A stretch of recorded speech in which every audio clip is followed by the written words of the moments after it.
રહ્યા છે, પણ આપણે નહીં કહેતા કે ભગવાનના ગુણો એવા છે. લિખંતી યદી શારદા સર્વકાલમ તદપિત ગુણાનામી સંપાર ન યાતી, એવો કંઈક શ્લોક છે કે ભગવાનના ગુણોનો, માતાજીનો ગુણોનો પાર ના આવે. આખી રાત માતાજીના ગુણગાન ગાયા કરીએ. ઉતાર લેજો. આખી રાત માતાજીના ગુણગાન ગાયા કરીએ તોય આપણને એવું થાય કે ગાયા કરીએ. અરુણાબેનને એવું થાય કે ઘૂમ્યા કરું, ભૂમિબેનને એવું થાય કે બસ ઘૂઘરા ખખાડ્યા કરું.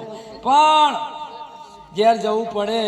આપણે સંસારી છીએ, બરોબર. આપણે બધાને આનંદ થાય કે એના કદી